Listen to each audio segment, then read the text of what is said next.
when should a customer go ahead and consider replacement? Well, realize that products manufactured 20 years ago or more were made very durable, right? As we well know, like a 1960 Buick, if you punch the door, you'd probably break your hand. But if you go ahead and punch a Buick today, you probably dent the car and your hand wouldn't sustain any damage.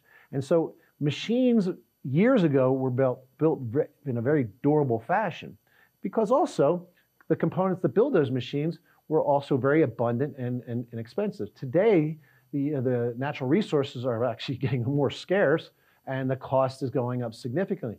And so they're building these machines cheaper but more efficient, and obviously the cost of the machines is significantly more because the cost of labor and materials has gone up over time. And so they're not as durable as they once were. While they might be energy sipping today compared to the energy guzzling systems of yesteryear, we have to take that all into consideration.